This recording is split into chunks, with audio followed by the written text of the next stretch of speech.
Hola a todos, yo soy el profesor Pedro Pieruzzini del Departamento de Fisiología de la Facultad de Medicina de la Universidad de los Andes. Y en este segmento vamos a disertar sobre el primer componente de la función renal, que es la filtración glomerular.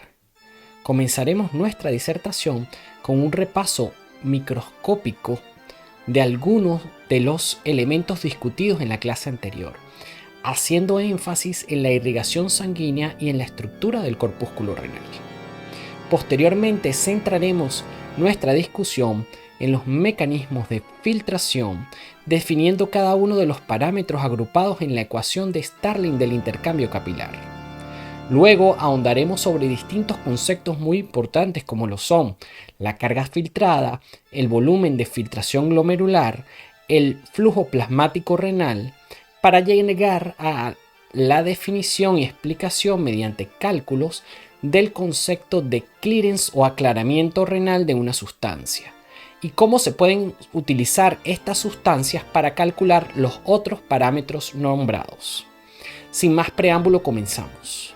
Primero que todo, vamos a centrar esta parte en volver a describir los elementos que formaban a las nefronas.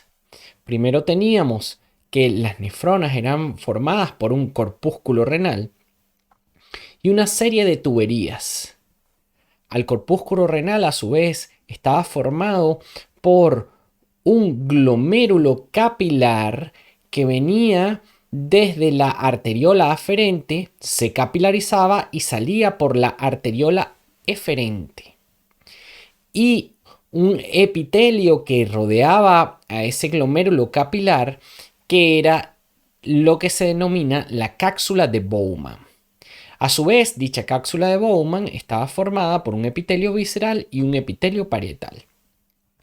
Desde allí, la sangre pasaba un proceso denominado filtración, que lo vamos a ver con mucho detalle en láminas más adelante, y parte de ese líquido que pasaba por allí era filtrado hacia la luz de los túbulos que formaban esa nefrona. Esos túbulos son denominados el túbulo proximal con su parte convoluta y recta, el asa de Henle, la porción gruesa ascendente del asa de Henle, la porción recta del túbulo distal, la porción convoluta del túbulo distal, el túbulo denominado conector y un túbulo denominado colector, al cual se asociaban a través de diferentes túbulos conectores distintas nefronas. A su vez, este túbulo colector, hacia el final, ya llegando a nivel del vértice de las papilas renales, formaban lo que se denominaban los conductos colectores medulares internos, es decir, la asociación de varios conductos colectores, y de allí partían lo que se denominaban los conductos de Bellini, que los podemos observar a este nivel. Importante es volver a destacar los tipos de nefrona. Dijimos que habían un tipo de nefrona que era cortical, un tipo de nefrona que era yuxtamedular y un tipo de nefrona que era intermedia entre ellas dos. Las diferencias morfológicas entre los tipos de nefrona fundamentalmente se concentran en la longitud de sus segmentos delgados del asa de Henle, teniendo que las yuxtamedulares tienen segmentos delgados descendentes y segmentos delgados ascendentes que son muy largos y que pueden llegar hasta la papila. Esto es muy importante para una de las funciones del riñón, en el cual se establecen unos mecanismos que hacen que el intersticio renal a ese nivel sea hiperosmolar, contribuyendo con la reabsorción hormonal de agua, mecanismo que discutiremos en otras disertaciones. Importante es volver a recordar también los entramados vasculares que se formaban en asociación con el sistema de túbulos, comenzando por la arteriola aferente, el glomérulo capilar, la arteriola eferente, los capilares peritubulares que llevaban la circulación nutricia a los túbulos, pero además de esa circulación nutricia, como veremos más adelante, van a ser fundamentales para la reabsorción del líquido que se filtró. A su vez, también tenemos una serie de vasos denominados los vasos rectos, que acompañan a las ramas tanto delgadas descendentes como delgadas ascendentes de la SAENLE, y también, por supuesto, van a contribuir a esos mecanismos que aumentan la osmolaridad del intersticio a nivel de la médula renal.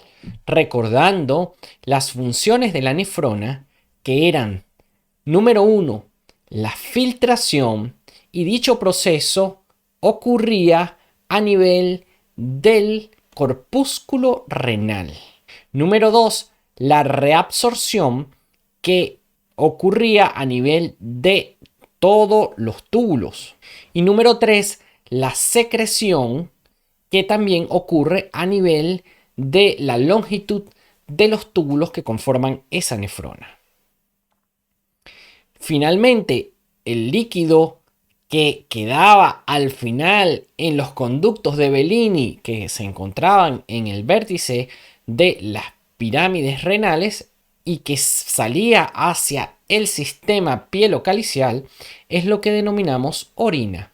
Y eso sería la excreción, es decir, el proceso final del líquido que se filtró, del que se reabsorbió y al cual se le añadió sustratos en la secreción. Recordando la ultraestructura del glomérulo renal, teníamos que el glomérulo renal comenzaba por la arteriola denominada arteriola aferente.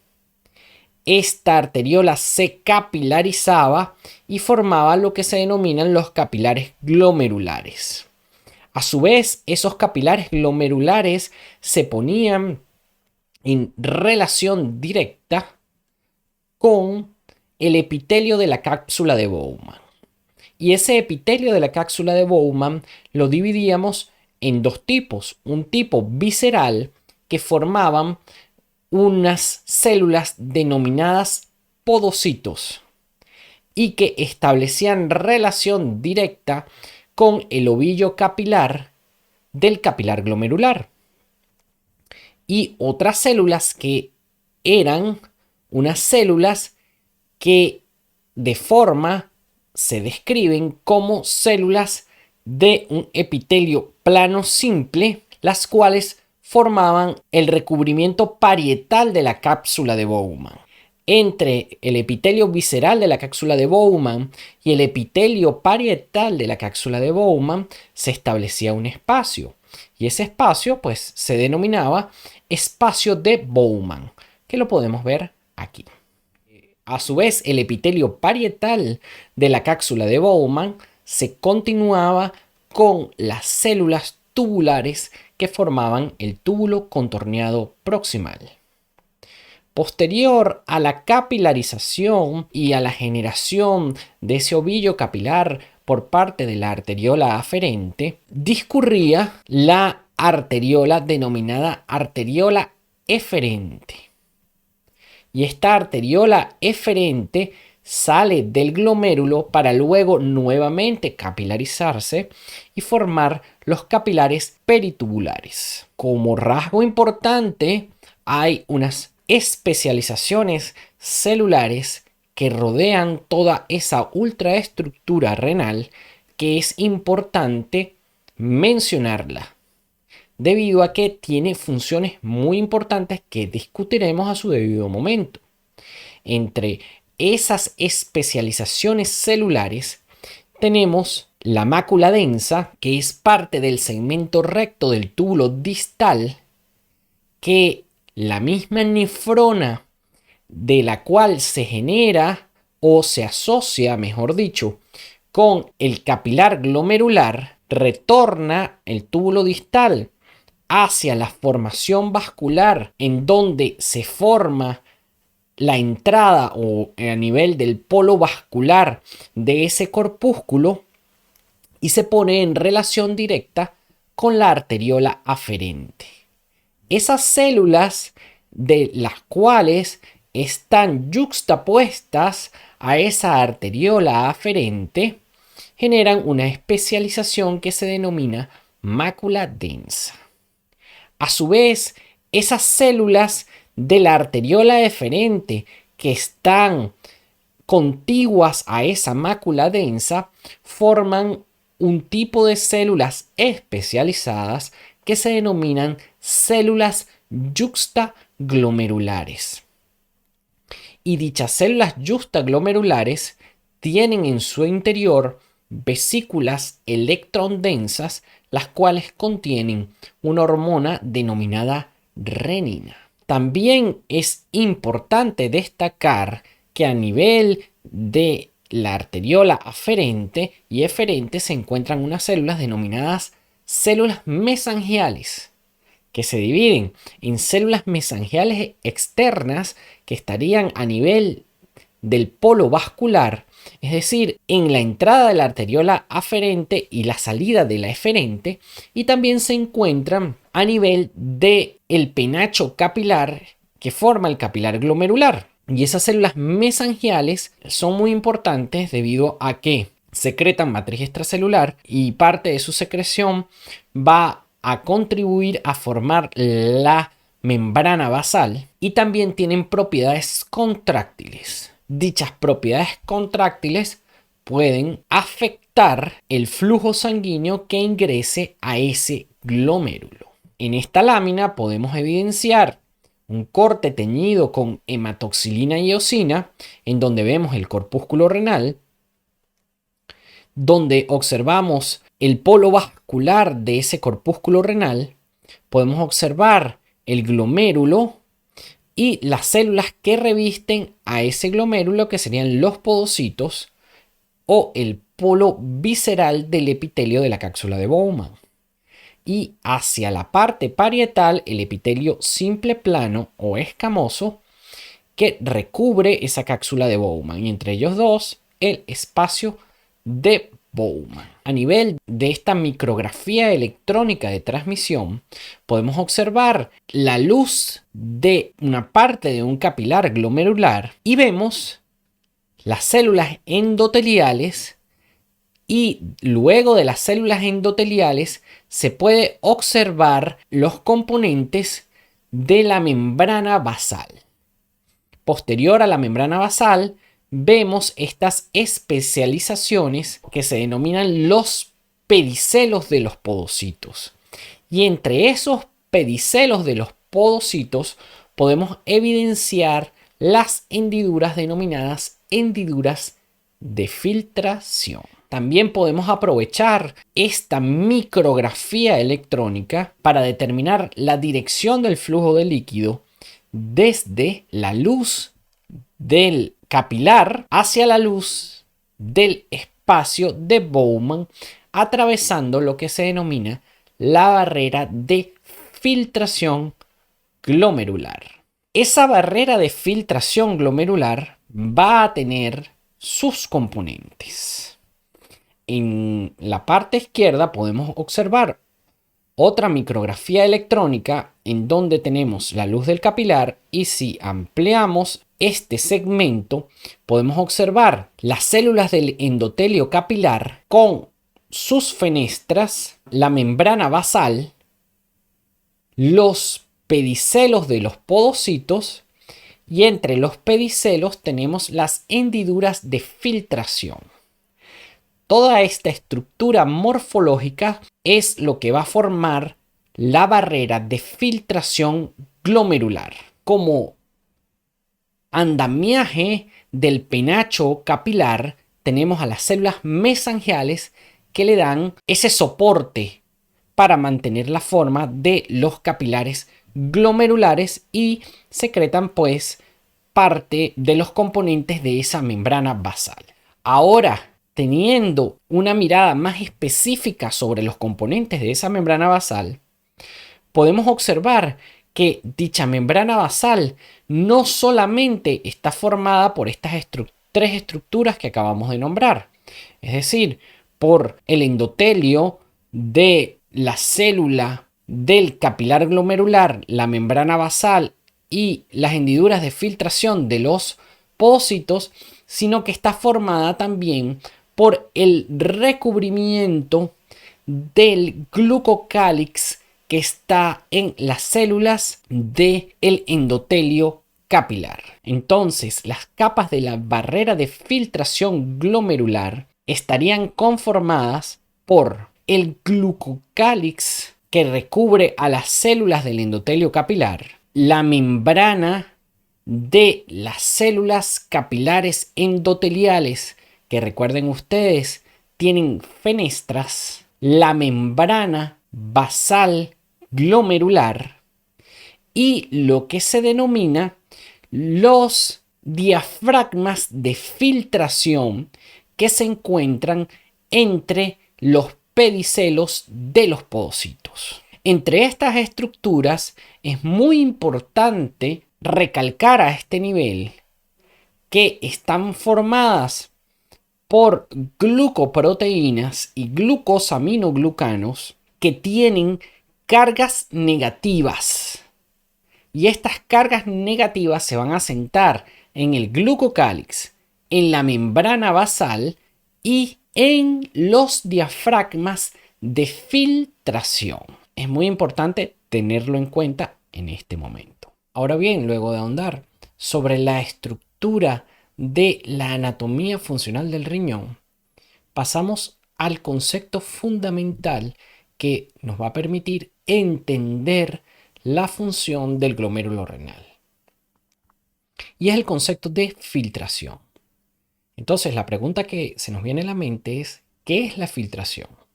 Y se denomina filtración al proceso de separación de partículas sólidas de un líquido utilizando un material poroso llamado filtro.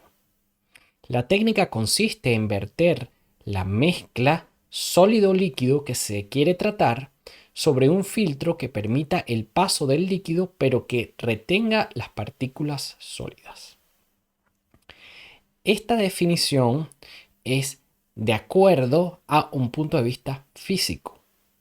Entonces, ¿qué observamos en la definición? Que tenemos una interfaz líquida y tenemos en ella suspendidas partículas sólidas. Esta interfaz líquida se vierte sobre una estructura que permite el paso de ciertas moléculas que tengan cierto tamaño, pero impide el paso de otras moléculas que no puedan pasar por esas hendiduras que tiene el filtro. Este concepto extrapolado a lo que es la función del riñón, podemos ilustrarlo con mucha mayor especificidad con esta animación. Vemos que allí está el lóbulo renal y la nefrona.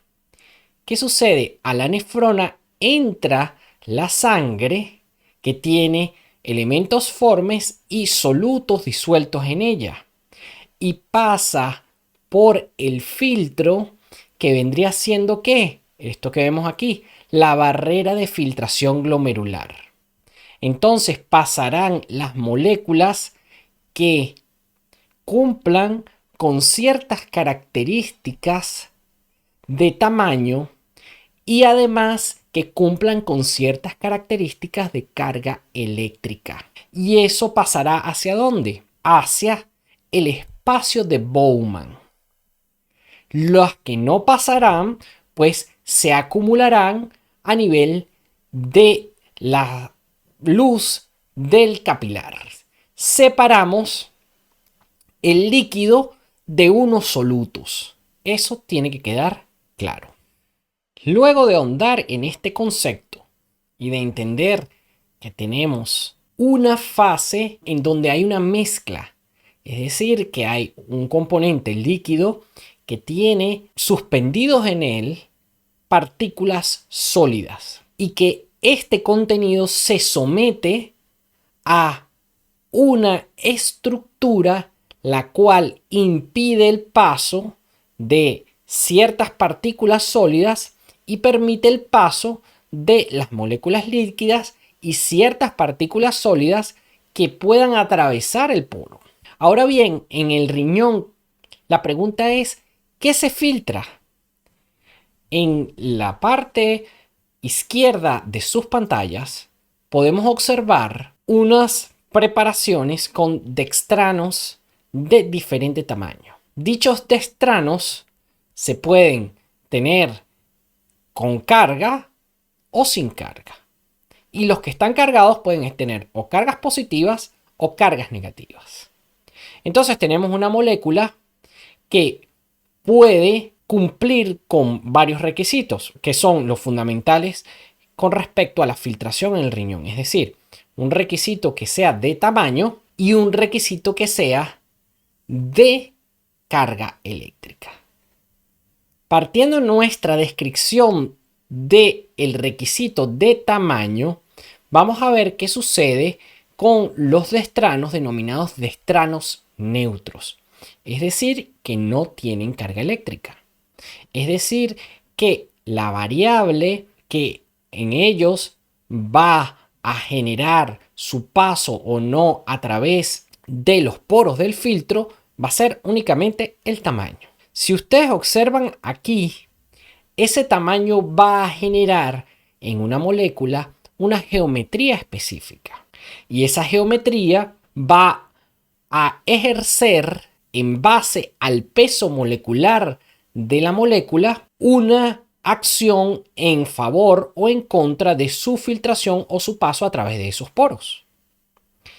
Esto va a dar la variable denominada radio molecular efectivo. Y ese radio molecular efectivo va a ser el factor determinante que vamos a colocar como las variables para analizar el comportamiento de estas moléculas. El otro elemento que tenemos es el cociente de aclaramiento. Y ese cociente de aclaramiento viene dado por la concentración de la sustancia dentro o en el interior de la cápsula de Bowman o del espacio de Bowman, para ser más específico, y su concentración en el plasma que está dentro de la luz de los capilares glomerulares. Entonces, ¿qué se debería de tener? Si es una sustancia que filtra libremente, es decir, que ese dextrano tiene un radio molecular tan bajo que le permite pasar directamente por esos poros y que esos poros no son una barrera para él, lo que sucedería es que la concentración de ese dextrano en el espacio de Bowman es igual a la concentración de ese dextrano a nivel de la luz del capilar glomerular. Entonces, vemos aquí que para dextranos neutros con un radio molecular menor de 2, aquí podemos decir que esto es 2, de 2 o hasta 2, la concentración tanto en el espacio de Bowman como en la luz del capilar glomerular es 1. Es decir, que la misma concentración de la sustancia que está en el espacio de Bowman es igual a la concentración que está en el plasma, que va pasando por la luz del capilar glomerular.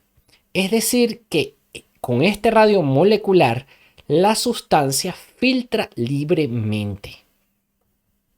Es decir, que la sustancia tiene un radio molecular menor que el tamaño del poro.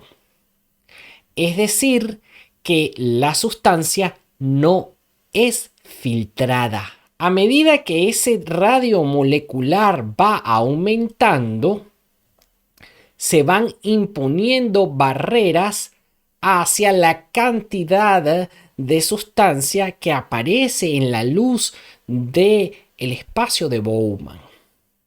Y por supuesto va disminuyendo el cociente de aclaramiento, es decir, la concentración de la sustancia que va a aparecer en el espacio de Bowman con relación a la concentración de la misma sustancia a nivel de la luz de los capilares glomerulares. En este caso, la sustancia está siendo filtrada. ¿Por qué? Porque la barrera de filtración glomerular está colocando una, valga la redundancia, barrera al paso de esos solutos. Y a medida que aumenta el tamaño, va a llegar un momento en que la barrera va a filtrar a todos los solutos. Y eso ocurre más o menos cuando el radio molecular de la sustancia es aproximadamente 4.4 nanómetros. Solutos que tengan un radio molecular superior a 4.4 nanómetros no pasan a través de los poros, es decir, que esa sustancia está completamente filtrada. Es decir, que su cociente de aclaramiento es 0. Ahora bien, ¿qué sucede cuando variamos las características eléctricas de esos dextranos? En el caso de que tengamos dextranos aniónicos, comparando el comportamiento de un dextrano aniónico que tenga el mismo radio molecular efectivo que un dextrano neutro, podemos observar que su cociente de aclaramiento es menor. Para dextranos aniónicos que tengan un radio molecular efectivo de aproximadamente 3, ya se observa que su cociente de aclaramiento es 0. Es decir, que un dextrano que tenga una carga negativa y tenga un radio molecular de 3 no pasa a través de la barrera. Un dextrano neutro, que sería nuestra molécula en comparación, que tenga un radio molecular de 3, el cociente de aclaramiento es de 0.4. Para dextranos catiónicos, el comportamiento es distinto. Si tomamos este punto como referencia, es decir, un radio molecular de 3, en donde un dextrano aniónico tiene un coeficiente de aclaramiento de 0, un dextrano neutro tiene un cociente de aclaramiento aproximadamente de 0.4, un dextrano catiónico tiene un cociente de aclaramiento aproximadamente de 0.7. Es decir, que moléculas cargadas con cargas positivas aumentan la cantidad de filtración con respecto a otras moléculas que estén con un mismo radio molecular efectivo, pero estén cargadas negativamente o tengan carga neutra. Por eso es tan importante tener en cuenta la composición de la barrera de filtración glomerular. Y en la pasada lámina dijimos que esa composición estaba dada por 3 capas, las cuales expresaban cargas negativas. Y esas cargas negativas estaban en el glucocálix de las células del endotelio vascular, estaban en la membrana basal y estaban en los diafragmas de filtración que se encontraban entre los pedicelos. Y esto es lo que genera el comportamiento en el cual las moléculas que están cargadas negativamente son eléctricamente rechazadas de la barrera. Y las moléculas que están cargadas positivamente son eléctricamente atraídas hacia la barrera. La importancia de las cargas negativas en esta barrera la podemos observar en situaciones patológicas donde las cargas eléctricas sufren alteración. Por ejemplo, en una alteración que se denomina nefritis sérica nefrotóxica, se pierden las cargas de la barrera de filtración glomerular. Entonces aquí se compara lo que serían los destranos aniónicos, que normalmente su coeficiente de aclaramiento es bajo, con respecto a los mismos destranos aniónicos cuando se tiene la nefritis sérica nefrotóxica. Entonces, al eliminar las cargas negativas de la barrera, aumentaría la filtración de las moléculas que son destranos aniónicos o las moléculas que tengan carga negativa, y disminuirían las que tienen cargas positivas y se comportarían casi como moléculas de carga neutra.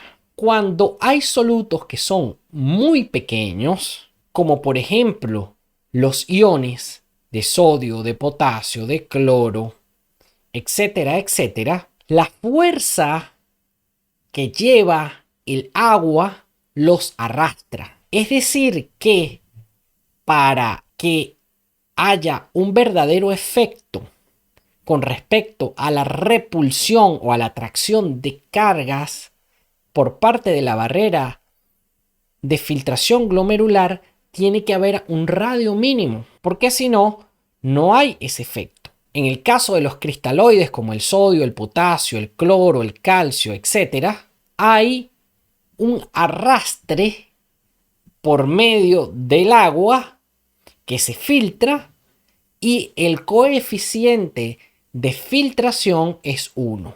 Y lo podemos observar aquí. Repitiendo, ¿qué significa ese coeficiente de filtración? Que la misma concentración que hay en la luz de el capilar glomerular es la misma concentración que hay a nivel del espacio de Bowman. A medida que el peso molecular de la molécula se va incrementando, y por supuesto eso se va reflejando en el radio molecular efectivo de dicha molécula, pues la barrera se hace menos permeable. Y al hacerse menos permeable, pues disminuyen sus coeficientes de filtración hasta llegar a el de la albúmina, que tiene un coeficiente de filtración prácticamente de 0. ¿Qué quiere decir que tenga un coeficiente de filtración prácticamente de 0? Que no se va a encontrar casi albúmina a nivel de la luz del túbulo. Ahora bien, la pregunta que se nos viene en este momento es que ya luego de analizar el concepto de filtración, luego de analizar el comportamiento de algunos solutos sobre la barrera de filtración glomerular, ahora, ¿cuáles son las fuerzas que actúan para que se pueda dar ese proceso de filtración? Esas fuerzas que actúan en el proceso de filtración son resumidas en la siguiente ecuación, que se denomina ecuación de Starling del intercambio capilar. En la ecuación de Starling del intercambio capilar están las fuerzas que impulsan la salida del líquido a través del capilar y las fuerzas que impiden la salida del líquido a través del capilar. Además de ello, integra algunos conceptos muy importantes como la facilidad con la que ese tipo de capilar permite o no la salida de líquido. Y también cuál es el comportamiento intrínseco de los distintos solutos que lleva en mezcla los líquidos a los cuales se están sometiendo esas fuerzas. Definiendo cada uno de los parámetros de esta ecuación, tenemos que se mide el flujo de volumen a través del capilar. Es decir, que la ecuación nos va a dar un volumen de flujo. Ese volumen de flujo va a ser directamente proporcional a la conductividad hidráulica. Esta conductividad hidráulica va a ser la facilidad que tenga ese tejido o esos poros del filtro de permitir el paso del líquido a través de ellos. El siguiente parámetro viene dado por la diferencia de la presión hidrostática. Y esa presión hidrostática viene dada por el volumen de líquido que esté dentro de tanto el capilar, la luz del capilar, como en el tejido circundante.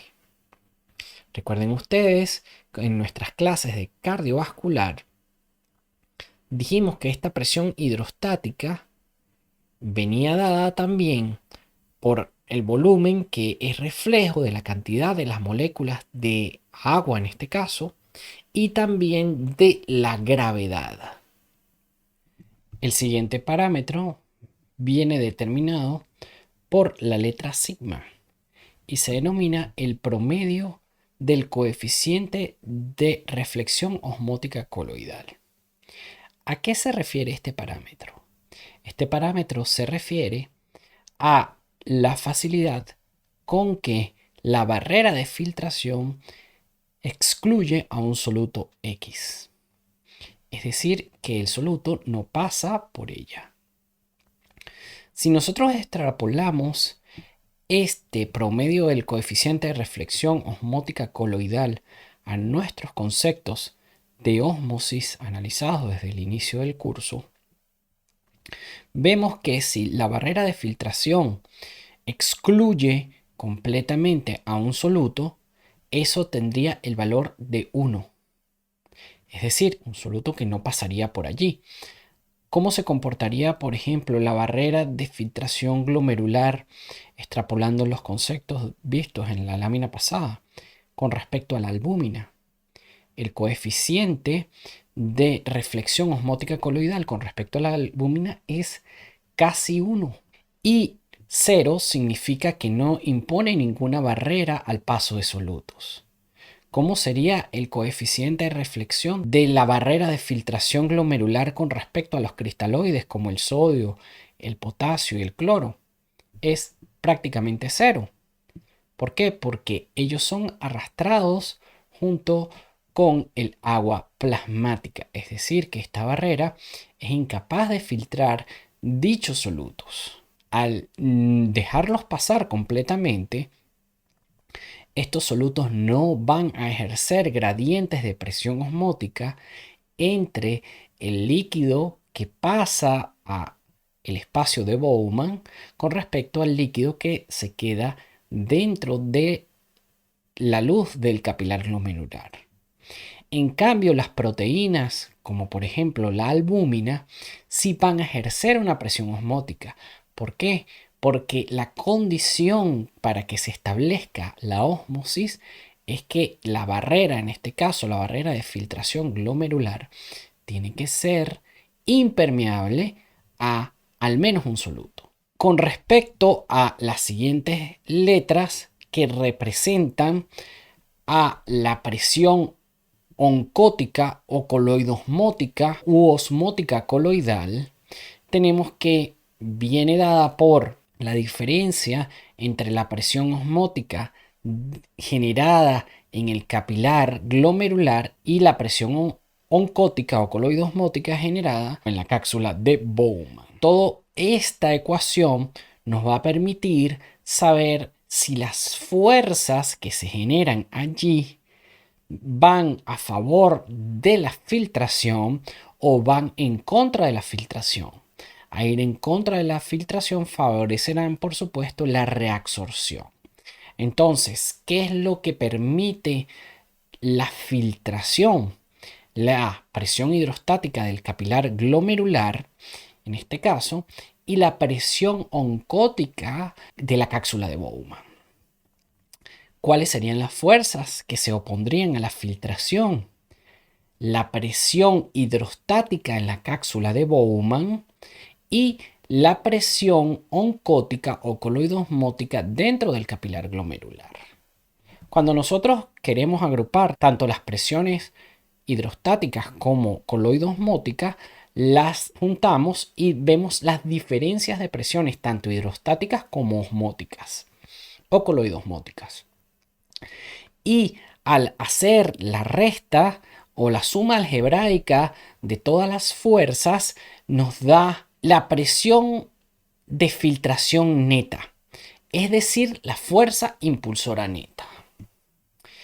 Esto que acabamos de revelar no opera solo para la barrera de filtración glomerular, sino que opera en todos los capilares a nivel de la economía. Y por supuesto, lo que fundamentalmente varía entre ellos es la conductividad hidráulica y el promedio de reflexión osmótica coloidal. Obviamente también variarán las presiones hidrostáticas y oncóticas. Ahora bien, ¿cómo aplicamos estos conceptos al análisis de los eventos que suceden a nivel del capilar glomerular o más precisamente del corpúsculo renal? Tenemos la arteriola aferente, el capilar glomerular, la arteriola eferente. Y aquí tenemos la cápsula de Bowman. Cuando la sangre llega a través de la arteriola aferente, el volumen sanguíneo ejercerá una presión hidrostática sobre las paredes del capilar glomerular. Esa presión hidrostática generará la mayor magnitud de la fuerza impulsora involucrada en la presión neta de filtración, que permitirá a el líquido pasar desde la luz del capilar glomerular hacia la luz de la cápsula de Bowman. ¿Qué pasará? Pues lo que permita la barrera de filtración en base a lo que discutimos en las láminas pasadas. ¿Qué se opondrá a las fuerzas de filtración? La presión hidrostática de la cápsula de Bowman y la presión coloidosmótica que se encuentra dentro del capilar glomerular. A su vez también favorecerá a la filtración la presión oncótica que se encuentra dentro de la cápsula de Bowman. Pero ¿qué pasa con la presión oncótica que se encuentra en la cápsula de Bowman?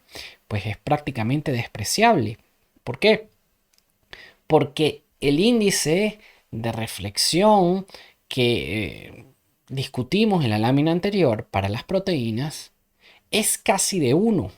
Es decir, que las proteínas prácticamente no pasan.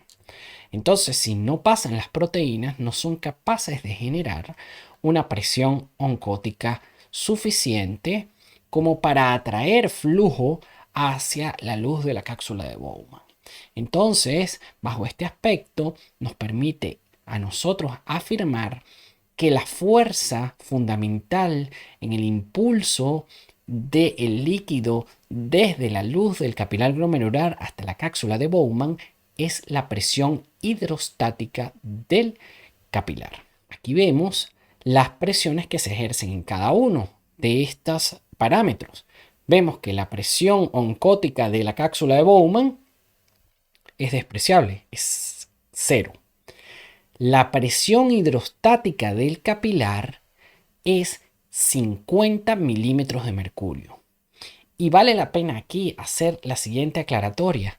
Esta presión de entre los capilares es la más alta entre todas las presiones de los capilares de la economía del cuerpo. Con respecto a la presión oncótica del capilar glomerular, ven ustedes que la presión oncótica a lo largo del capilar se va incrementando progresivamente hasta llegar a un límite en el cual dicha presión se estabiliza. ¿Qué sucede? Cuando la diferencia o cuando la presión de ultrafiltrado es positiva pasa el líquido desde la luz del capilar glomerular hasta la cápsula de Bowman. Cuando la presión de ultrafiltrado es negativa, pasaría al revés. Pero esto en el capilar glomerular normalmente no ocurre. Puede ocurrir en circunstancias patológicas. Por ejemplo, que haya una obstrucción de las vías urinarias y que por acumulación del líquido haya flujo retrógrado. Pero en condiciones normales esto no sucede. Al no suceder, pues no habrá presiones negativas, es decir, que no pasará el flujo desde la cápsula de Bowman hasta la luz del capilar. Lo que sí puede suceder es que la presión neta de filtración llegue a cero.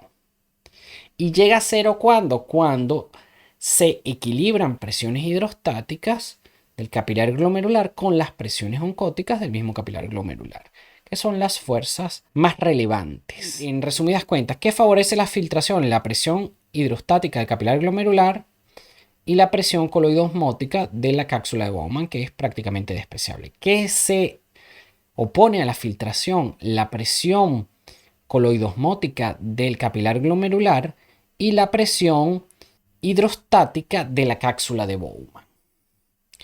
Vemos nosotros que la presión hidrostática de la cápsula de Bowman prácticamente permanece constante debido al flujo que hay dentro de ella, pero ese flujo inmediatamente pasa por gradiente de presión hacia los túbulos que se encuentran contiguos y que se unen a esa cápsula de Bowman a través del polo urinario. Que si se modifica la presión coloidosmótica, porque al filtrarse el líquido se acumulan las proteínas en la luz del capilar. Cuando la presión de filtración llega a cero, pues deja de filtrarse el líquido y ocurre un equilibrio. Dependiendo del volumen que ingrese de, en este caso, sangre al riñón, el sitio donde se alcance o teóricamente se alcance esa presión de ultrafiltrado estaría fuera del capilar glomerular. Si el flujo sanguíneo renal es bajo, cuando la presión de ultrafiltrado se hace cero, es dentro del capilar glomerular. Entonces hay un sitio en donde deja de filtrarse. Si el flujo es muy elevado, pues durante todo el capilar glomerular se filtrará líquido. Esto nos permite entender el siguiente concepto. Y el siguiente concepto es lo que se denomina volumen de filtración glomerular. Y el volumen de filtración glomerular no es más que el volumen de ultrafiltrado que pasa a través de la barrera de filtración glomerular en un tiempo establecido. Esto también se denomina tasa de filtración glomerular. Entonces, la tasa de filtración glomerular va a depender ¿de quién? De la facilidad con la que el líquido pase a través de esa barrera de filtración, de la diferencia de la presión hidrostática y de la diferencia de la presión coloidosmótica que llevarán a la presión de ultrafiltrado. Es decir, que toda esta ecuación de Starling del intercambio capilar nos permite calcular cuál es el volumen que pasa por la barrera de filtración glomerular y establecer cuál es el volumen del filtrado, que se llama volumen de filtración glomerular o tasa de filtración glomerular.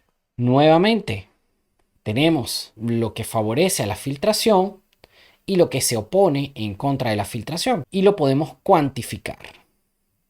La presión neta de filtración en el fluido en la barrera de filtración glomerular es de aproximadamente 10 milímetros de mercurio.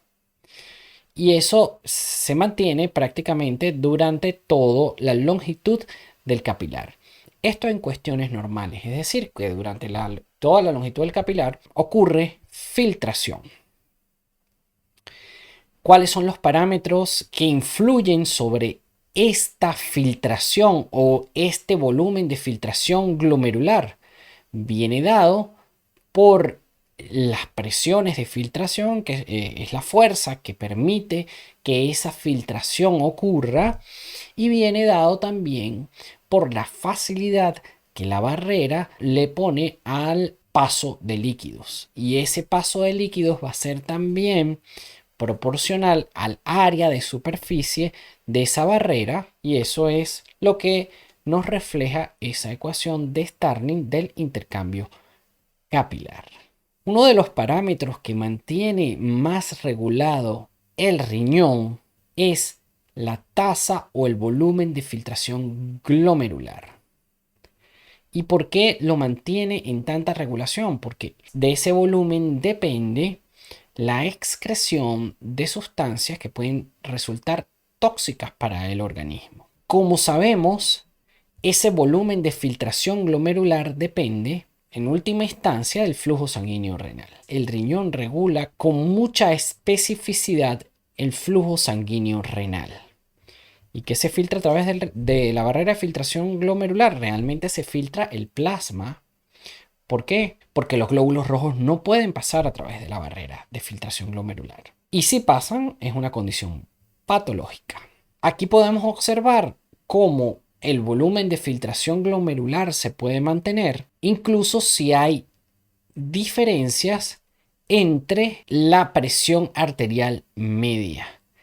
Y la tasa de filtración glomerular se mantiene entre presiones arteriales medias que oscilan entre 80 y 180 milímetros de mercurio. Si hay una presión arterial media menor de 80 milímetros de mercurio, la tasa de filtración glomerular cae proporción directa a la caída de esta presión arterial media. Si la presión arterial media sube por encima de 180 milímetros de mercurio, la tasa de filtración glomerular aumenta proporcionalmente con cada aumento de la presión arterial media.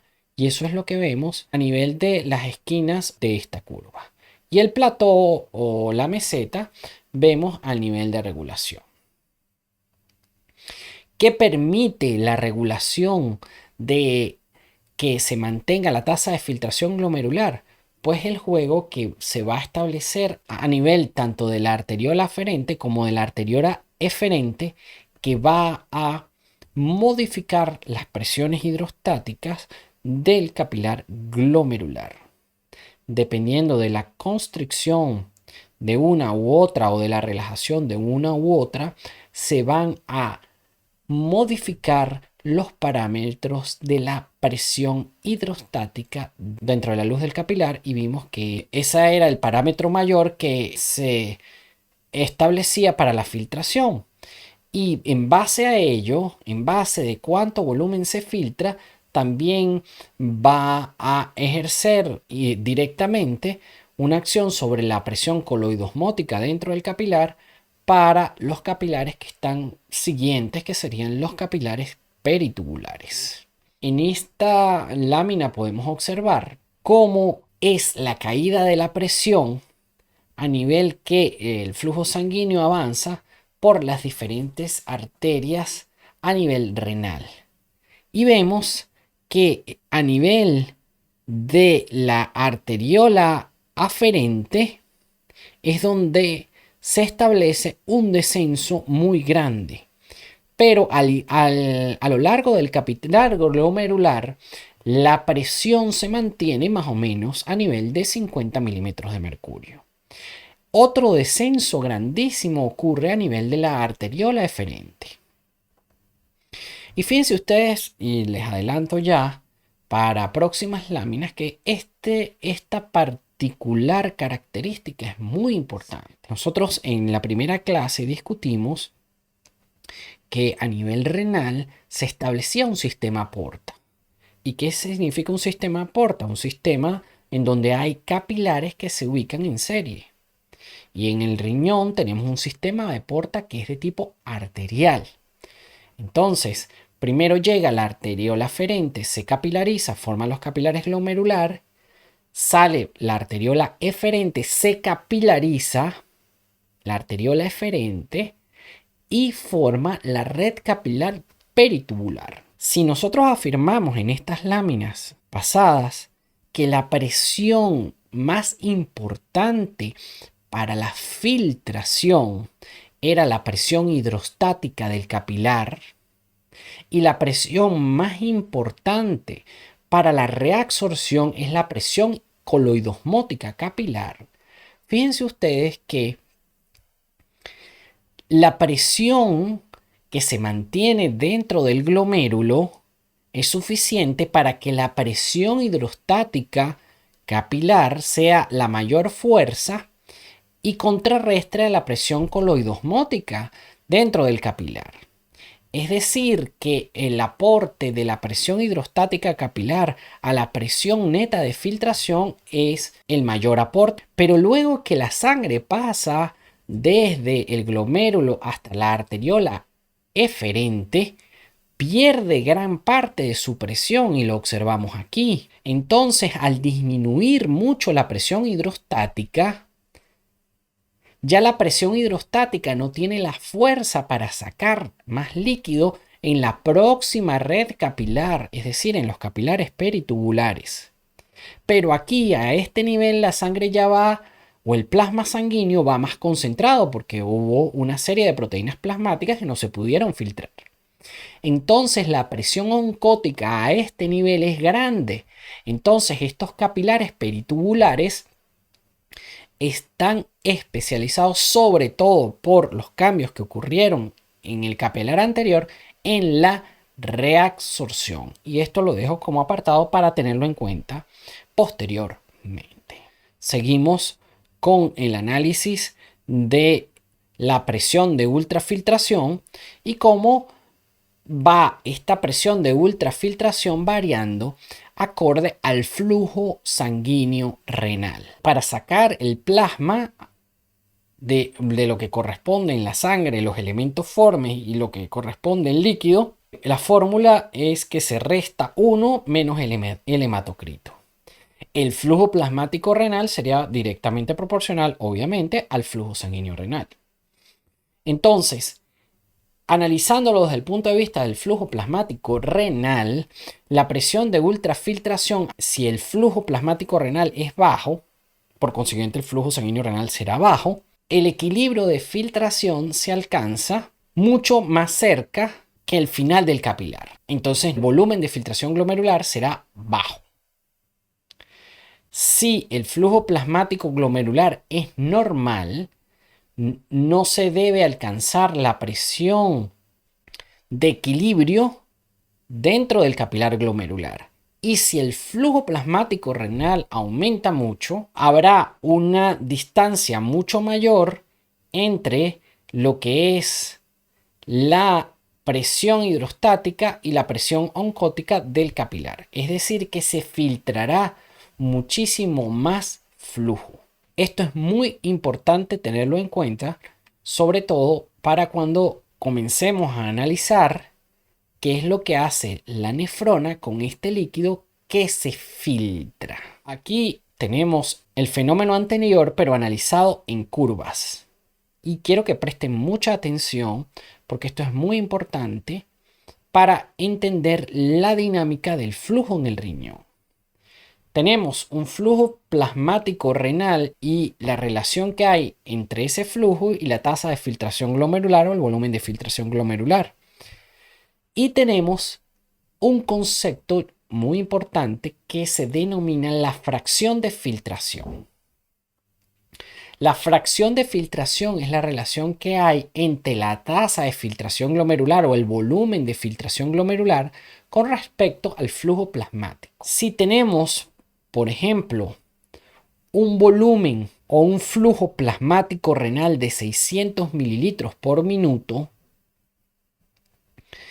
este flujo plasmático renal, para explicar de dónde sale los 600 mililitros, supónganse ustedes que tenemos 5 litros para una persona de 70 kilos, tenemos aproximadamente 5 litros de sangre circulante. Si nosotros sacamos el hematocrito de esa sangre y asumimos que la persona tiene un 40% de hematocrito y sabemos que el flujo sanguíneo renal es aproximadamente el 20% del gasto cardíaco, tenemos que el flujo sanguíneo renal aproximado en esa persona es de 1 litro de sangre.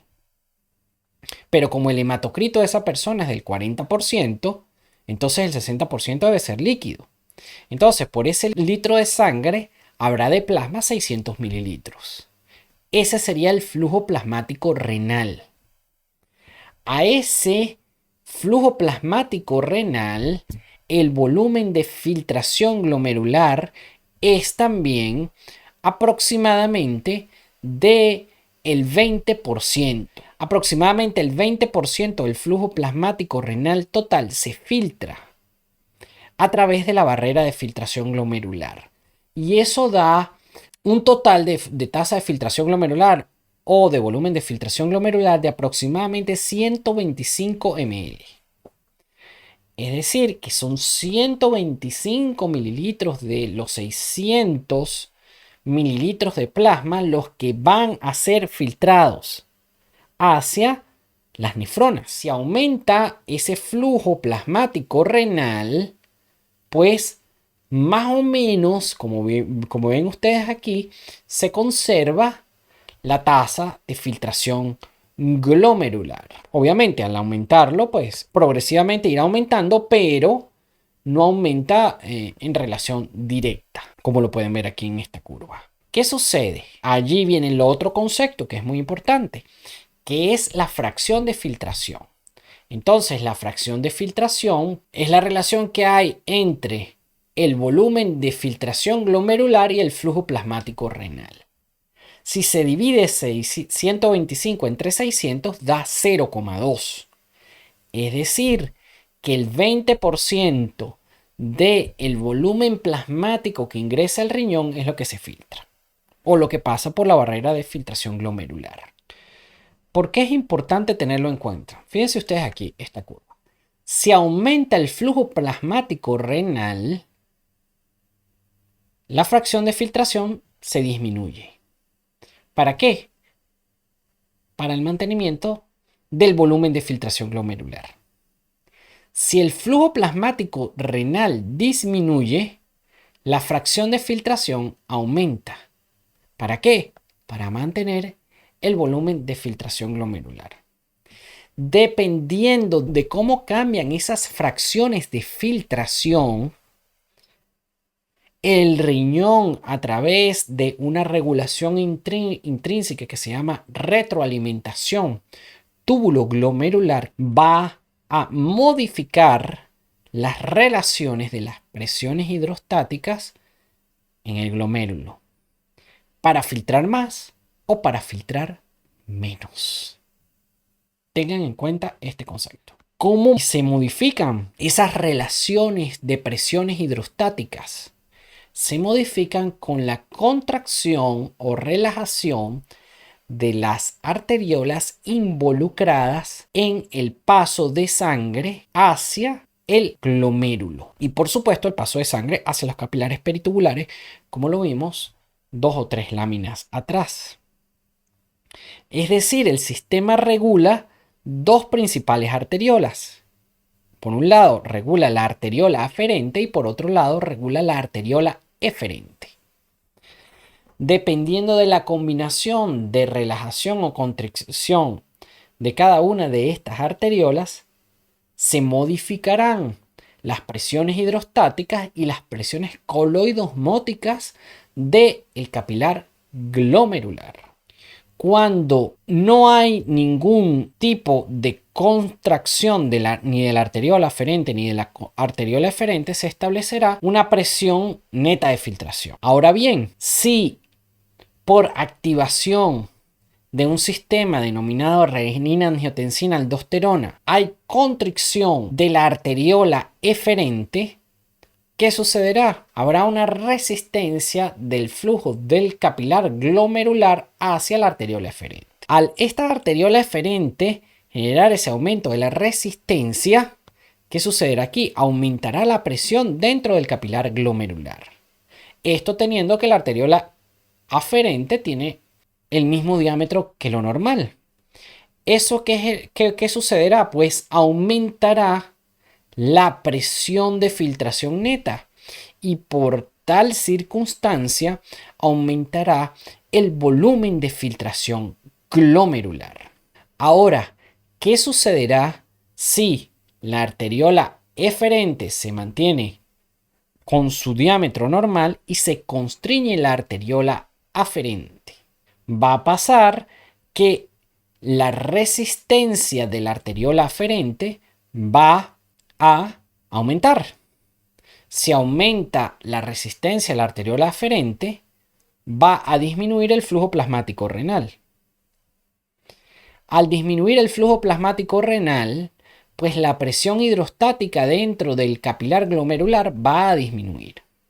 Al disminuir la presión hidrostática del capilar glomerular, la presión neta de filtración va a hacerse menor y se va a alcanzar más rápidamente el equilibrio dentro del capilar glomerular. Y al alcanzarse más rápido el equilibrio dentro del capilar glomerular, va a disminuir el volumen de filtración glomerular.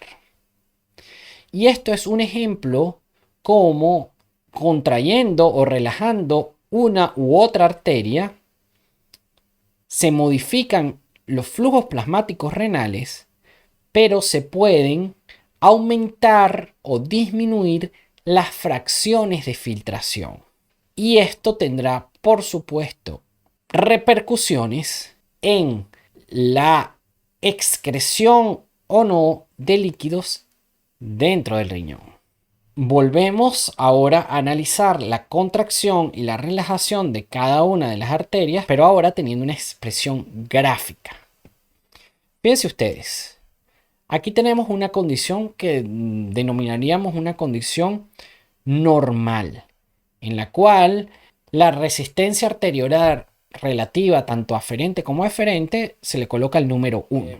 Una presión de la arteria renal de 100 milímetros de mercurio y una presión capilar glomerular de 60 milímetros de mercurio. Si ahora colocamos que la arteriola aferente modifica su radio y hay una constricción de esa arteriola aferente y la arteriola eferente se dilata, es decir, modifica su radio pero ahora más dilatado, ¿qué sucederá con las presiones hidrostáticas dentro del capilar glomerular? Analicémoslo. Si esta aumenta su nivel de constricción, aumenta la resistencia.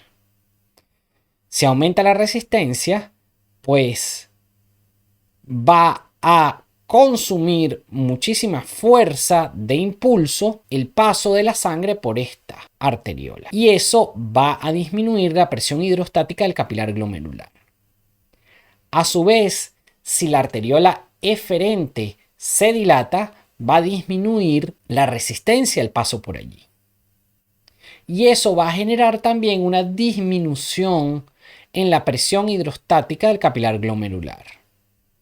Esa disminución de la presión hidrostática del capilar glomerular va a generar que disminuya la tasa de filtración glomerular. Ahora bien, esto lo podemos extrapolar a como si hubiese una constricción exclusiva de la arteriola aferente. Entonces, ¿qué vamos a ver?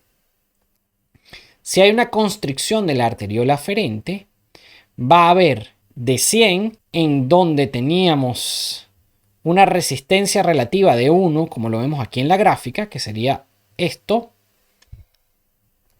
Si hay una constricción de la arteriola aferente, vamos a colocarlo más o menos en 1.5, sería como aquí.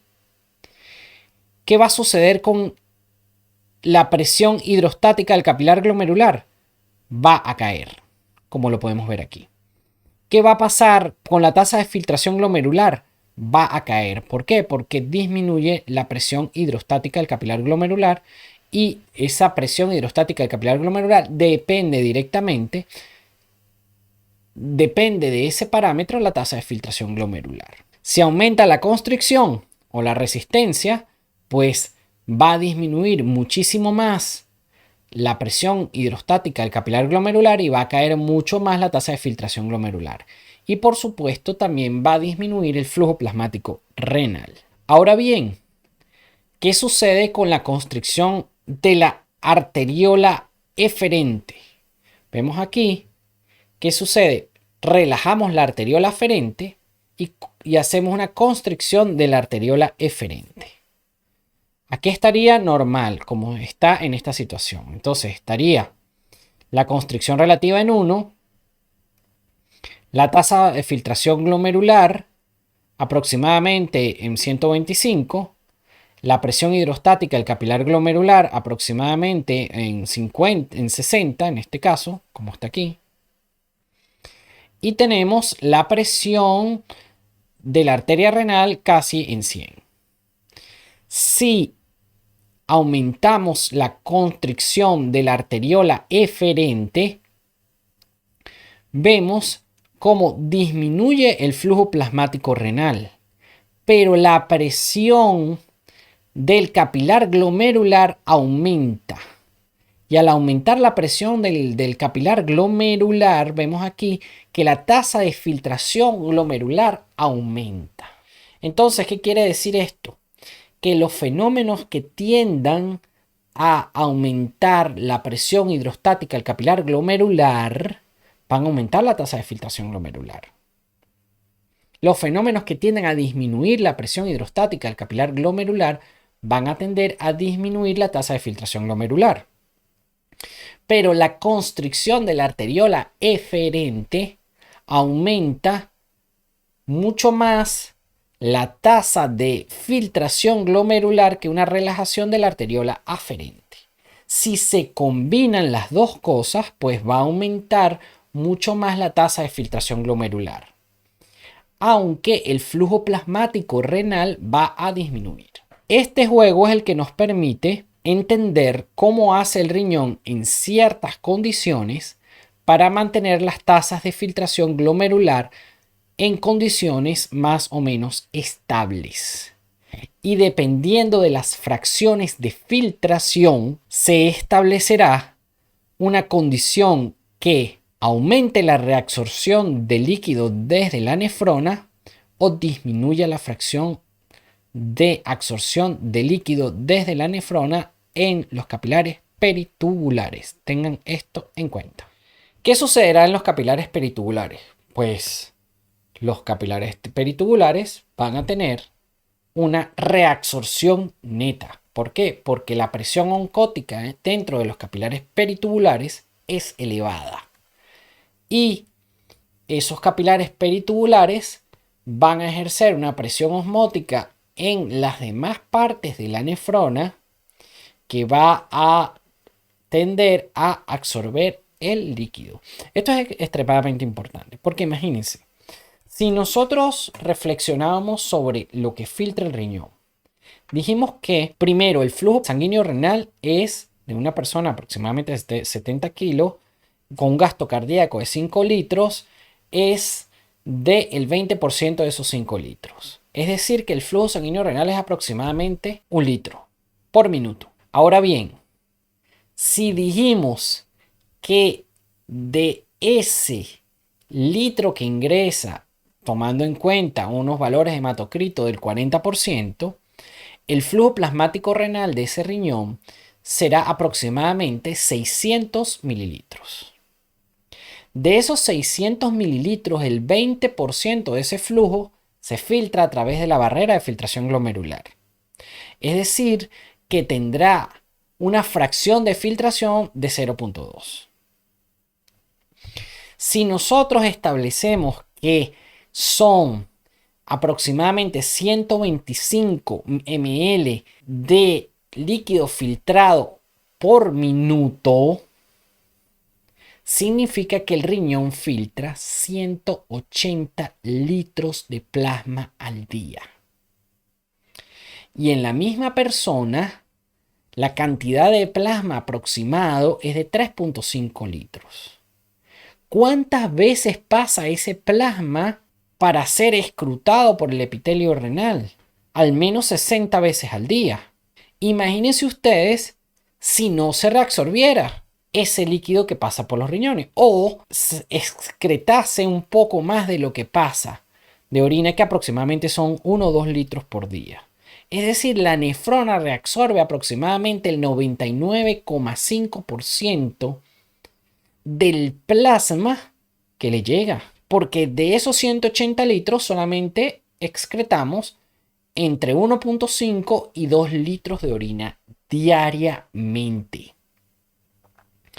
Imagínense lo importante que es el proceso de reabsorción. Entonces, se reabsorbe en los capilares peritubulares y la presión neta de reabsorción va a venir dada por la presión coloidosmótica que esté aquí en los capilares peritubulares y por supuesto también las presiones hidrostáticas. Esas presiones hidrostáticas están muy disminuidas. ¿Por qué? Porque recuerden ustedes que en la arteriola eferente era un sitio en donde se invertía gran parte de la fuerza para mover la sangre.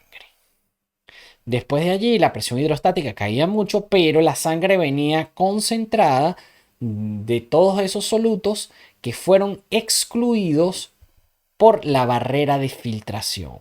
Entonces, eso es lo que genera que la presión coloidosmótica dentro de los capilares peritubulares sea más alta y permita la reabsorción. Ahora bien, luego de haber analizado con muchísimo detalle el paso de líquidos a través de la barrera de filtración glomerular y tener en cuenta que algunos solutos son arrastrados a través de las hendiduras de filtración debido a sus cargas eléctricas y sus radios moleculares efectivos. Ya podemos ahondar en los siguientes conceptos que son claves para entender la función renal. Y el concepto más importante es el concepto de aclaramiento o clearance. Pero para entenderlo tenemos que explicar paso a paso qué sucede con el manejo de los solutos a través del riñón. Primero que todo tenemos que tener en cuenta que el riñón filtra, reabsorbe, secreta y excreta. El proceso de filtración ya lo discutimos con muchísimo detalle en las láminas pasadas. ¿Y qué es lo que filtra? Filtra el plasma sanguíneo con una serie de solutos. Y esos solutos que aparecen a nivel de la luz del espacio de Bowman están determinados por sus características físico-químicas. Esa cantidad de solutos que aparece dentro del espacio de Bowman se denomina carga filtrada. Y esa carga filtrada está con una concentración que depende de la cantidad de volumen que se filtró. Y depende, por supuesto, de la concentración que este soluto tenga en el plasma. Esa cantidad o carga filtrada de ese soluto va a ser expuesta al escrutinio de las células tubulares renales. Entonces, ese soluto puede ser reabsorbido por las células tubulares renales. Y al ser reabsorbido por las células tubulares renales, debido a la característica que ya discutimos de los capilares peritubulares, será arrastrado con el líquido por los mecanismos de reabsorción y eso irá hacia los capilares peritubulares. También las células de los túbulos renales pueden capturar solutos de esos capilares peritubulares y secretarlos nuevamente a la luz tubular. O solutos los cuales por sus características físico-químicas no pudieron ser filtrados, pueden ser secretados a la luz tubular y asegurarse que sean eliminados del cuerpo. Finalmente, la relación entre lo que denominamos la carga filtrada, la cantidad reabsorbida y la cantidad secretada nos va a dar la cantidad excretada de ese soluto. Entonces, cuantificando la cantidad de soluto que ingresa, tenemos que la entrada arterial va a ser igual a la concentración plasmática de ese soluto multiplicada por el volumen en donde ingresa ese soluto. ¿Y cuál sería el volumen en el cual ingresa ese soluto? Pues el volumen plasmático renal, porque es ahí donde viene disuelto. Va a ser igual a ¿qué? A la salida venosa de ese soluto que sale por las venas renales más la diúresis de ese soluto.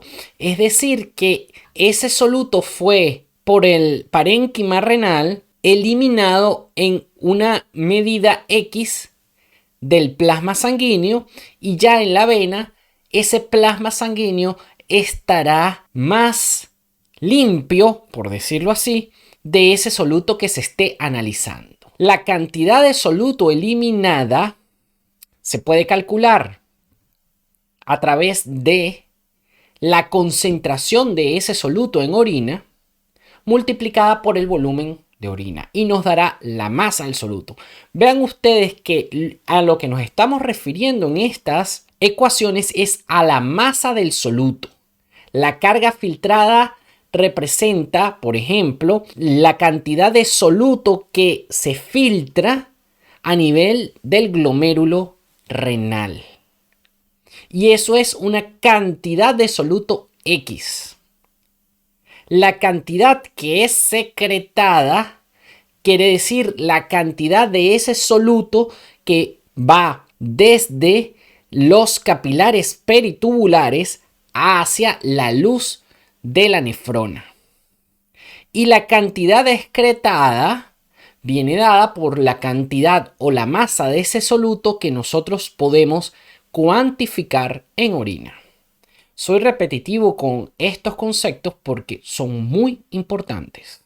Ahora bien, sabiendo lo que acabamos de discutir, que es en base a la masa de los solutos, cada una de las acciones que se ejercen sobre el plasma, tenemos que el concepto de aclaramiento o clearance es definido como el volumen virtual de plasma que quedará totalmente limpio de un soluto en un tiempo concreto. Para determinar cuál es el volumen de plasma que quedará limpio de ese soluto en la unidad de tiempo, es necesario establecer cuánto soluto entra.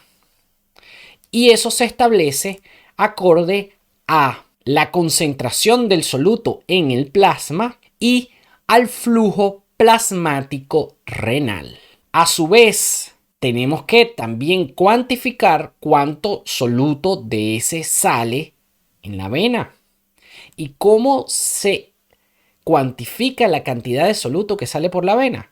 Simplemente establecemos la concentración plasmática del soluto, que la tomamos directamente de la vena renal, y cuál es el flujo de plasma que sale a través de la vena. Y la salida de soluto en orina lo calculamos con la concentración de ese soluto en orina por el volumen urinario. Como todos estos parámetros se determinan en un tiempo, se utilizan en un minuto. Entonces será el flujo plasmático renal en un minuto, el flujo plasmático renal por la vena en un minuto y el flujo urinario minuto. Todas estas expresiones nos permiten determinar la masa del soluto que se está exponiendo al escrutinio renal en un tiempo determinado, en este caso un minuto. Para simplificar los cálculos, es provechoso establecer como que si todo el soluto que ingresa a través del riñón es aclarado Y si todo el soluto que ingresa a través del riñón es aclarado, la salida virtual sería 0. Entonces, la entrada o el soluto que ingresa al riñón a través del plasma sanguíneo estaría dado por la concentración plasmática de ese soluto y el clearance del soluto. ¿Por qué? Porque dijimos que el clearance era equivalente a la cantidad de volumen de plasma que quedaba libre de ese soluto en la unidad de tiempo.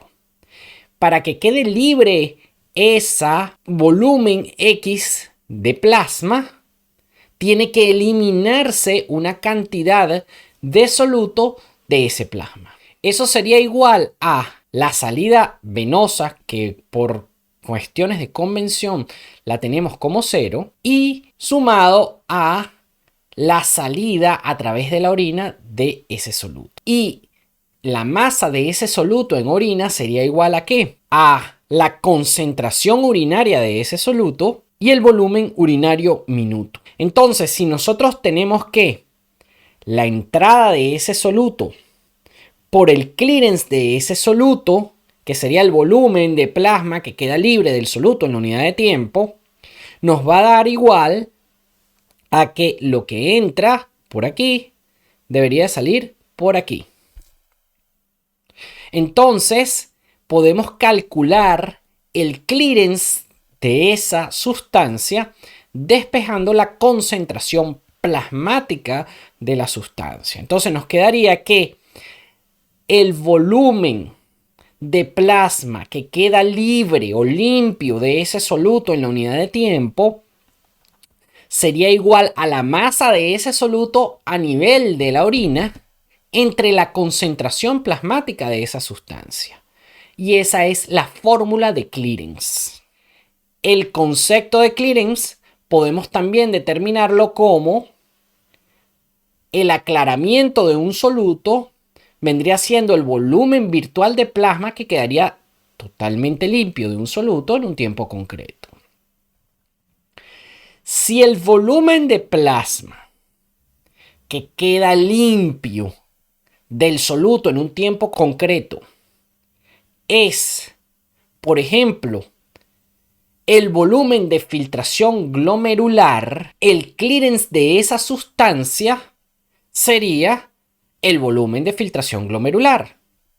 Y teniendo en cuenta nosotros que el volumen de filtración glomerular es aproximadamente el 20% del flujo plasmático renal, tendríamos que se eliminarían de ese soluto 125 mililitros de plasma por minuto. Eso sería el clearance en el caso que sea igual a la tasa de filtración glomerular. Para que el clearance de una sustancia sea igual a la tasa de filtración glomerular, quiere decir que es una sustancia que filtra libremente, es decir, que sus concentraciones, tanto en el plasma que está dentro del capilar glomerular como en el espacio de Bowman, son iguales. Y eso determina la tasa de filtración que sea de 1. No se reabsorbe y no se secreta. Entonces el volumen libre de plasma que quedaría en esa sustancia en un paso por el riñón sería equivalente al volumen de filtración glomerular. Ahora bien, ¿qué pasaría con una sustancia que filtra libremente y se reabsorbe completamente? Por ejemplo, la glucosa. ¿Cuánto sería el clearance de esa glucosa o el aclaramiento de esa glucosa en condiciones normales del organismo? El clearance de esa glucosa, si la cantidad total de glucosa que filtra es equivalente a la concentración plasmática de glucosa, quiere decir que la carga filtrada de la glucosa será X. Pero si completamente la carga filtrada de esa glucosa se reabsorbe, quiere decir que el clearance o el aclaramiento plasmático de esa glucosa o el volumen de plasma que queda libre de glucosa en la unidad de tiempo es 0. ¿Por qué? Porque toda la glucosa que ingresó a ser escrutada por el epitelio renal se absorbió. En el caso de que haya una sustancia que filtre libremente y además en un solo paso por el riñón se secrete y el plasma que ingrese al riñón sea completamente libre de esa sustancia, sería una sustancia que su clearance sería igual ¿a qué? Al flujo plasmático renal. ¿Y por qué sería el clearance igual al flujo plasmático renal? Simplemente porque la cantidad de plasma que queda libre de esa sustancia es igual al plasma que entró al riñón. Entonces tenemos distintas sustancias que se comportan de esa manera. Las principales son la inulina y el para-aminohipurato. La inulina es una sustancia que se filtra, no se reabsorbe ni se secreta. Al filtrarse, pues la carga filtrada de inulina va a ser X y va a ser directamente proporcional a la concentración plasmática de esa inulina, multiplicada por supuesto por la cantidad de plasma que se filtra. ¿Y cuál sería la cantidad de plasma que se filtra? Equivalente al volumen de filtración glomerular. La excreción de ese soluto de inulina vendría dado ¿por qué? Por el volumen urinario minuto por la concentración urinaria de inulina. Si igualamos las masas, vamos a ver que la cantidad disuelta de inulina en el volumen de filtración glomerular va a ser la misma que la cantidad de inulina disuelta en el volumen de orina en un minuto. Entonces, el clearance de esa sustancia será igual al volumen de filtración glomerular. En el caso del para-aminohipurato, como es una sustancia que se filtra y además se secreta, pues la carga filtrada será igual al volumen de filtración glomerular, pero el resto del plasma que pasa a través de los capilares peritubulares el para-aminohipurato va a ser tomado de esos capilares y va a ser secretado completamente hacia la luz de la nefrona. Entonces el plasma va a salir de ese riñón completamente libre de para-aminohipurato. Por supuesto, dependiendo de la concentración plasmática de para-aminohipurato. Pero a una concentración plasmática que no sature el transporte, pues lo que se espera es que completamente el para-aminohipurato que ingresa al riñón sea excretado. Entonces, en ese caso, ¿cuál sería el volumen en el cual el para-aminohipurato está disuelto? El volumen plasmático renal. Analizando ahora la inulina, tenemos que la inulina es una sustancia que filtra libremente, no se reabsorbe ni se secreta. Si esa sustancia filtra libremente, quiere decir que la misma concentración que aparece de inulina en el espacio de Bowman es la misma concentración que aparece a nivel del plasma que ingresa al riñón. Podemos con esto determinar el volumen de plasma que queda libre de la inulina. Es decir, que el volumen de plasma que queda libre de la inulina, ¿cuál sería? El volumen de filtración glomerular. Y esta inulina nos sirve pues para determinar cuánto es el volumen de filtración glomerular. Lo despejamos y tenemos que el volumen de filtración glomerular sería igual a ¿qué? A la tasa de excreción de inulina. Y la tasa de excreción de inulina sería igual a ¿qué? Al volumen urinario minuto por la concentración urinaria de inulina. ¿Entre quién? Entre la concentración plasmática de inulina. Y eso nos permite cuantificar el volumen de filtración glomerular, que vendría siendo igual al clearance de inulina, ya que este volumen de filtración glomerular es el volumen que queda libre de la inulina en la unidad de tiempo. Para tener el concepto claramente integrado con los otros mecanismos que hemos visto, tenemos que una sustancia tiene una concentración en el plasma. ¿Y por dónde ingresa esas sustancias hacia la nefrona? A través de la arteriola aferente. Entonces aquí tenemos la arteriola aferente. Entonces, ¿cuál sería el primer paso de esa inulina? El primer paso de esa inulina sería su filtración, donde se filtra a través de los capilares glomerulares. Y teniendo en cuenta todas las variables que discutimos en las láminas pasadas, la inulina tiene que tener un radio de filtración óptimo que permita que su relación con respecto del filtrado y lo que queda en la luz del capilar glomerular sea de 1. Eso determinará que la concentración a nivel del espacio de Bowman sea igual que la concentración a nivel de la luz del capilar. Ahora bien, para determinar la cantidad de inulina que se filtra o la carga filtrada de inulina, tendríamos que tener la concentración que está dentro de la cápsula de Bowman. Pero como la inulina filtra libremente, la concentración aquí es similar a la concentración a nivel del capilar glomerular. Y teniendo en cuenta que el volumen que está diluido es equivalente ¿a quién? A la tasa de filtración glomerular. Y ese volumen viene influenciado ¿por quién?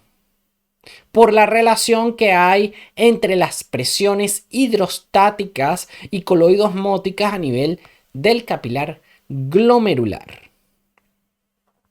Y a su vez, esas presiones hidrostáticas y coloidosmóticas vienen influenciadas por una serie de sustancias que permiten que los radios tanto de las arteriolas aferentes y eferentes cambien.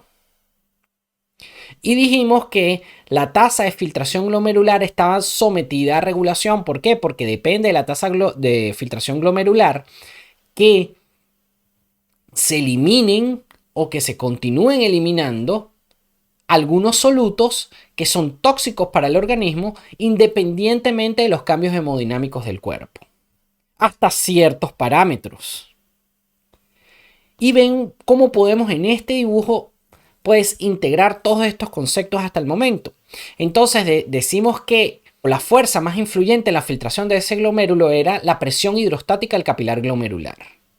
Entonces, como la inulina es una sustancia pequeña que filtra libremente, pues es arrastrada por la fuerza hidrostática del agua y el agua la arrastra y la lleva hacia el espacio de Bowman.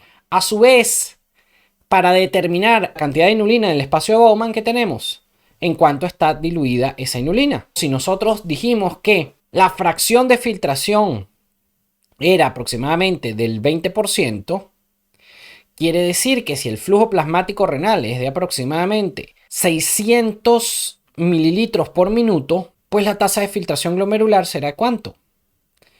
De 120 mililitros por minuto. La masa de esta inulina está diluida en 120 mililitros. Ahora bien, estos 120 mililitros en los cuales está diluidos la inulina, pues tienen una concentración plasmática igual a la de la luz del capilar glomerular. Y eso determina la carga filtrada de inulina. Pero como la inulina no se reabsorbe ni se secreta, sino que se excreta, pues la carga filtrada de inulina va a ser igual a la cantidad de inulina liberada en la orina. Y esto nos permite establecer que si despejamos la tasa de filtración glomerular, vamos a tener que la tasa de filtración glomerular va a ser igual al clearance de inulina. El paraminoipurato filtra libremente y además de filtrar se secreta por completo, siempre y cuando la concentración de paraminoipurato no sature los transportadores de ácidos orgánicos que se encuentran a nivel renal. Entonces, todo el paraminoipurato que ingresó por la arteria renal va a aparecer a nivel de la orina. Entonces, el clearing de paraminoipurato va a ser igual al flujo plasmático renal, siendo todo el plasma que ingresó al riñón lo que va a quedar libre de paraminoipurato. Ahora bien, ¿cómo podemos también ver el concepto de aclaramiento? El aclaramiento de un soluto también se puede definir como el volumen virtual de plasma sanguíneo por unidad de tiempo necesario para aportar la cantidad de soluto que aparece en la orina. ¿Cuál sería el volumen necesario para aportar la cantidad de soluto que aparece en orina de la inulina? El volumen de filtración glomerular. Pero en el caso de, por ejemplo, el paraminoipurato, sería el flujo plasmático renal. Entonces, la cantidad de volumen que ha sido liberada del paraminoipurato sería el flujo plasmático renal. Y esto es lo que observamos en la ecuación de la izquierda. Entonces, el clearance de paraminoipurato es igual al flujo plasmático renal. El clearance de inulina es igual a la tasa de filtración glomerular. Pero es importante entender que cada soluto va a tener variaciones de estos dos. Pero estos se toman porque cuantificando el flujo plasmático renal y cuantificando la tasa de filtración glomerular, o puedo obtener, por ejemplo, que la fracción de filtración. Y los demás cálculos pueden partir de estos. Por supuesto, el manejo de la nefrona de solutos es muchísimo más complicado que esto que hemos explicado aquí. Pero esto nos sirve como punto de partida para analizar el manejo de solutos por cada parte de la nefrona. Como conclusiones tenemos: la filtración es el movimiento de fluido desde el plasma hacia la cápsula de Bowman. La filtración es influenciada por las fuerzas descritas en la ley de Starling del intercambio capilar, es decir, las presiones hidrostáticas, las presiones oncóticas y los coeficientes de filtración. Los capilares glomerulares mantienen una presión hidrostática alta en comparación con el resto de los capilares de la economía del cuerpo. La presión hidrostática de los capilares glomerulares se mantiene en un rango constante gracias a la regulación de la contracción y dilatación de las arteriolas, tanto aferentes como eferentes. En los capilares glomerulares, las fuerzas de Starling tienden hacia la filtración, siendo la principal fuerza impulsora la presión hidrostática del capilar glomerular. En los capilares peritubulares, las fuerzas de Starling tienden hacia la reabsorción, siendo la principal fuerza impulsora la presión coloidosmótica de la luz de los capilares peritubulares. El volumen que se filtra hacia la cápsula de Bowman se conoce como volumen de filtración glomerular o tasa de filtración glomerular. La fracción de filtración es el porcentaje del plasma que es filtrado con relación al flujo plasmático renal. El clearance o aclaramiento de una sustancia a nivel renal se define como el volumen virtual de plasma que queda totalmente limpio de esa sustancia en la unidad de tiempo. El volumen de filtración glomerular se puede calcular utilizando una sustancia que filtre libremente, no se reabsorba y no se secrete. El flujo plasmático renal puede ser calculado con una sustancia que se aclare completamente en un solo paso por el riñón. Las sustancias utilizadas para los cálculos de la función renal tienen que cumplir ciertas características. La tasa o volumen de filtración glomerular es esencial para mantener los valores extracelulares estables y óptimos de solutos y agua. ¿A nivel de quién? Del líquido extracelular. Esto ha sido todo por este segmento. Espero que haya sido de su provecho.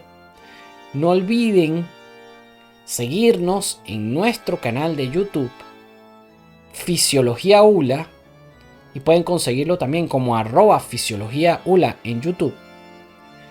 Suscribirse, darle like si les ha gustado el video y también es importante, si ustedes lo consideran conveniente, hacer cualquier observación a nivel de los comentarios para aclarar o cualquier duda o hacer cualquier corrección en la cual haya habido un error durante la disertación.